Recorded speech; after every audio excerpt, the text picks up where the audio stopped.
Suppose we consider the sulfate ion as an example of a substance to do a Lewis dot structure for. Well, sulfur has 6 valence electrons, oxygen also has 6, but there's 4 oxygens, so that's a total of 24 from the oxygen. And then there's a -2 charge, which means 2 further electrons, so 32 valence electrons to put around the sulfur in the center and 4 oxygens around it. 2, 4, 6, 8 for bonds, and then we start filling in electrons around the oxygens to make octets and count carefully, and eventually we get to 32. And that actually looks pretty decent. We have an octet around sulfur, an octet around each of the oxygens. The whole thing overall has a -2 charge, and this certainly seems like a plausible Lewis dot structure for the sulfate ion.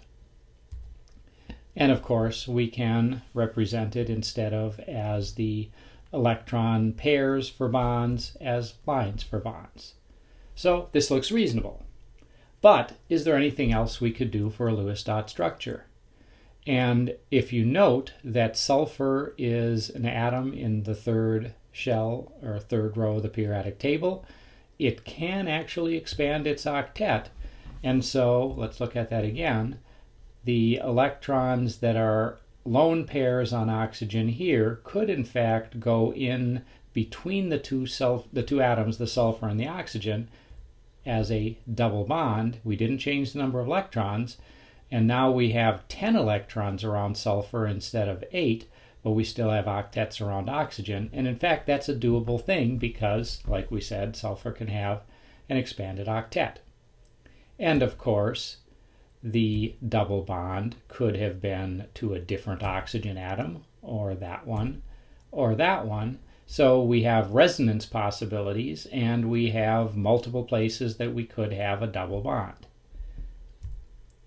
Now, we could also have 2 double bonds, so we'll go back again a minute, and note that here where there's a lone pair and a single bond, we could in fact have that lone pair go in between the oxygen and the sulfur and have a second double bond, so we could have 2 double bonds to the sulfur atom from 1 oxygen here and 1 there, and of course those could happen in different places as well. Now, how are we going to determine which of these substances, or which of these Lewis dot structures, I should say, is going to be the best way to describe the sulfate ion? Well, how do we best represent the sulfate ion? All of the possible resonance structures, in a sense, are equally good representations because they all meet our rules. They fulfill octet, or they go past an octet when they're allowed to. And so it seems like they could all be reasonably equal contributors to our resonance hybrid. But no, that's not going to do it. It turns out that there is a way to distinguish between possible structures and to predict the structure that would maybe best approximate the molecule's actual electronic structure. And to do this, we introduce a concept called formal charge. Now, formal charge is defined as the number of valence electrons in a free atom minus the number of bonded electrons in a free atom. And we do a formal charge for each atom in a given substance. But here's another way to look at it. It's the number of valence electrons minus valence electrons in the free atom minus half of the bonding electrons and all of the non-bonding electrons. And so essentially what we're doing is we're comparing how many valence electrons the atom normally has with how many valence electrons it has in a compound, taking into account the fact that any electrons that are lone pairs or non-bonding really go with that atom. And the electrons that are bonding electrons, we could essentially say half go with one atom and half go with the other atom that's being bonded. So what we find is that once we've introduced this idea of formal charge, structures that have a smaller formal charge in general on their atoms are lower energy and more stable, and structures that have a negative formal charge on the electronegative elements in their within them are more stable as well, if there has to be a negative charge, that is.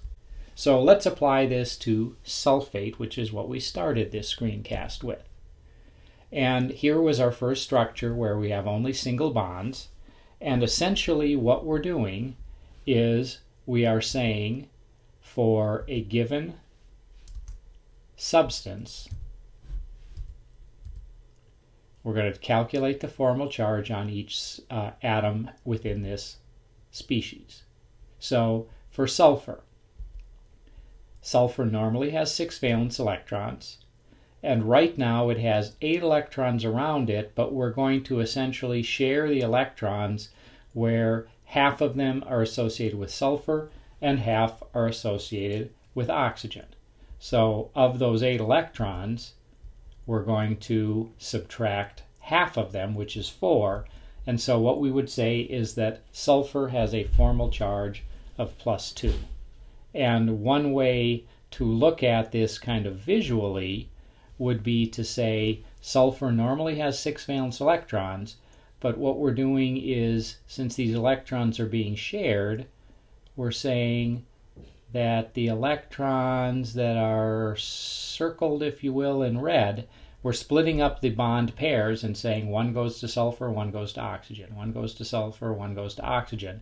And so sulfur really has half of the 8 electrons around it, or 4, that are really associated with it. So originally it had 6, now it has 4. The difference is +2, that's its formal charge.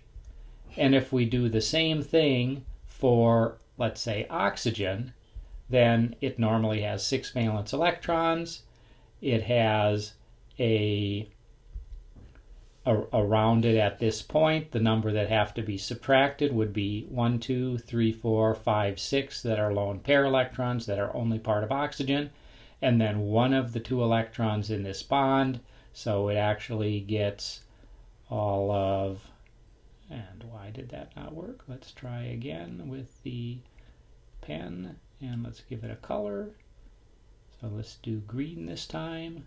So these electrons, 1 electron here, these and these, so that's 7 electrons that are associated with the oxygen, so it has a formal charge of -1. And if we do the same thing with other oxygens, we will find they have the exact same formal charge. So what we would say here is oxygen has a formal charge of -1 on each of the oxygen atoms, and sulfur is +2.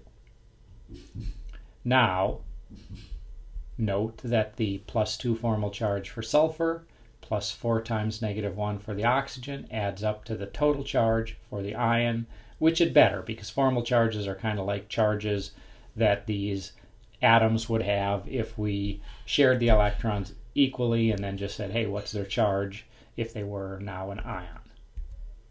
Okay, well, let's look at one of our other examples where we have a double bond for the oxygen-sulfur bond here. And if we do the formal charge on this oxygen, it's like we had before. We have a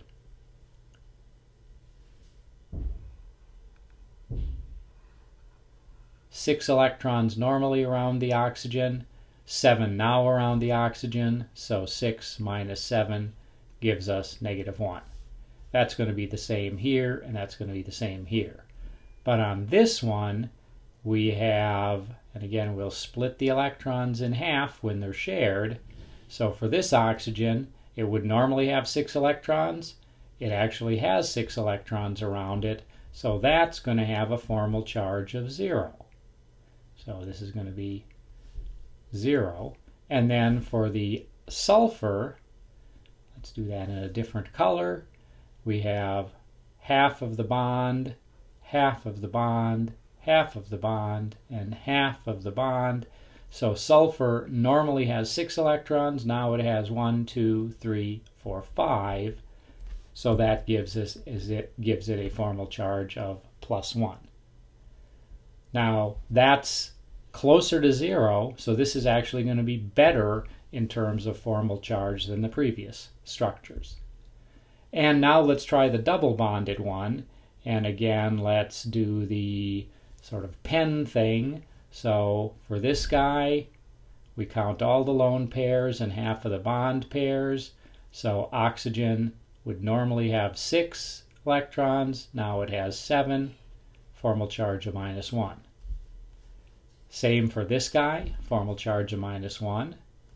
And for this one, it would have normally 6 electrons. Now it has 6 electrons, formal charge of 0. And let's change colors to do sulfur. So sulfur has half of the bond electrons here, half of the bond electrons there, half and half. And so in this case for the sulfur, it normally has 6 electrons, and it has 1, 2, 3, 4, 5, 6. 6 electrons now, so formal charge of 0. And if we put all of those in, -1, 0, -1, 0, and 0 for formal charges, and that's as good as we're going to do if we are dealing with something that overall has a charge of -2. And also note that the -1 formal charge, the not 0 formal charge, is on oxygen, which is more electronegative than sulfur. So if anything's going to be slightly negatively charged, that seems pretty reasonable. It's more likely to be oxygen than sulfur. So this is the best structure according to formal charge. And once again, we're doing the charge for each formal charge for each atom in the substance, and the lower the better. And if anything has to be charged, then it's better to have negative charge on the more electronegative elements. And one could try this for the one with 3 double bonds, and you might want to try this yourself, but note that what's going to happen is now you get one more oxygen atom to have 0 formal charge, but at the cost of sulfur having a -1 formal charge, and that's less likely than oxygen having a -1 formal charge because sulfur is not as electronegative as oxygen.